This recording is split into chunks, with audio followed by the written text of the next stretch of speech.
Subscribe to our YouTube channel and press the bell icon to get the latest updates. Initially, government officials were honest enough to admit that the goal of mitigation efforts, aka lockdown, was to flatten the curve. But the area under the curve, the total deaths from the virus, would likely be the same. In other words, the lockdown was to mitigate the spike in viral deaths so our hospitals would not be overwhelmed, but the same amount of people would likely die with or without the lockdown. The media, and frankly government officials, seem to have forgotten this important caveat.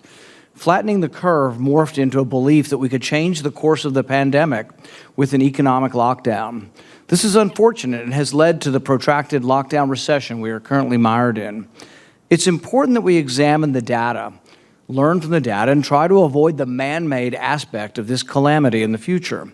To those who argue that the lockdown flattened the curve in New York and New Jersey, the evidence argues otherwise. New York and New Jersey wound up with the sharpest spike or highest death rate in the world at over 1,700 deaths per million. In contrast, Sweden had a relatively softer touch. Few mandates and mostly voluntary guidelines. Sweden's death rate ended up about a third that of New York and New Jersey. Some might argue that Sweden and New York and New Jersey are different populations, perhaps. But even the average death rate for the U.S. is now greater than Sweden. In fact, the U.S. death rate is quite comparable to less developed parts of the world where social distancing is virtually impossible, such as Brazil, Bolivia, and Ecuador. Which brings us to an important question. Is man really capable of altering the course of an infectious disease through crowd control? The statistics argue a resounding no. The evidence argues that mitigation efforts have failed to flatten the curve, that most countries, regardless of public health policy, suffered a significant spike in deaths and then a gradual decline. Now, some will argue, what about Hong Kong, Taiwan, South Korea, Japan, each which have had extraordinarily low death rates? Hong Kong, Taiwan, and South Korea certainly enforce stricter quarantine and contact tracing rules than the U.S., but Japan's rules were largely voluntary since their prime minister lacks the legal powers to enforce a lockdown. One explanation for the low death rate in much of Asia is that the population may have a higher degree of exposure to coronavirus colds, and therefore have more pre-existing cross-reactive immunity. If scientists were interested, there is a fascinating field of inquiry looking at susceptibility to COVID-19 and assessment of whether people do not have pre-existing immunity to similar coronaviruses. In fact, pre-existing cross-reactive immunity to coronavirus may explain why we have so many people that have very little symptoms or asymptomatic. While there's still many things we need to learn about this pandemic, it's important that we, the people, not simply acquiesce to authoritarian mandates on our behavior without first making the nanny state prove their hypothesis. As for now, what we do know is that New York and New Jersey and Connecticut and Rhode Island still allow the highest death rates in the world. We also know that Sweden, who enforced few mandates, ended up with a death rate 1/3 of New York and New Jersey. We also know that the overall death rate for the U.S. now is essentially equivalent to that of South America, where social distancing and mitigation efforts are virtually impossible.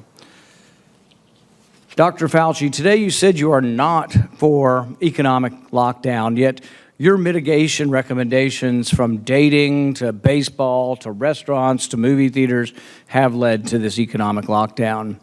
Do you have any second thoughts about your mitigation recommendations, considering the evidence that despite all of the things we've done in the U.S., our death rate is essentially worse than Sweden, equivalent to the less developed world that is unable to do any of the things that you've been promoting? Do you have any second thoughts? Are you willing to look at the data that countries that did very little actually have a lower death rate than the United States? You know, Senator, I'd be happy at a different time to sit down and go over detail. You've said a lot of different things. You've compared us to Sweden, and there are a lot of differences. And you said, well, you know, there are a lot of differences between Sweden, but compare Sweden's death rate to other comparable Scandinavian countries. It's worse. So I don't think it's appropriate to compare Sweden with us. Yes, we have I think in the beginning, we've done things based on the knowledge we had at the time. And hopefully, and I am, and my colleagues are humble enough and modest enough to realize that as new data comes, you make different recommendations. But I don't regret saying that the only way we could have really stopped the explosion of infection was by essentially, I want to say shutting down, I mean essentially having the physical separation and the kinds of recommendations that we've made. But you've been a big fan of Cuomo and the shutdown in New York. Okay. You've lauded New York for their policy. New York had the highest death rate in the world. How could we possibly be jumping up and down and saying, oh, Governor Cuomo did a great job? He had the worst death rate in the world. No, you misconstrued that, Senator, and you've done that repetitively in the past. They got hit very badly. They've made some mistakes. Right now, if you look at what's going on right now, the things that are going on in New York to get their test positivity 1% or less is because they are looking at the guidelines that we have put together from the task force of the 4 or 5 things of masks, social distancing, outdoors more than indoors, avoiding crowds, and washing hands. Or they've developed enough community immunity that they're no longer having the pandemic because they have enough immunity in New York City to actually stop. I challenge that, Senator, because I want to, please, sir, I would like to be able to do this because this happens with Senator Rand all the time. You were not listening to what the director of the CDC said, that in New York, it's about 22%. If you believe 22% is herd immunity, I believe you're alone in that. There's also the pre-existing immunity of those who have cross-reactivity, which is about a third of the public in many estimates from studies, which would actually get you to about two-thirds. I'd like to talk to you about that also, because there was a study that recently came out that pre-existing immunity to coronaviruses that are common cold do not cross-react with the COVID-19. Thank you, Senator Paul. Senator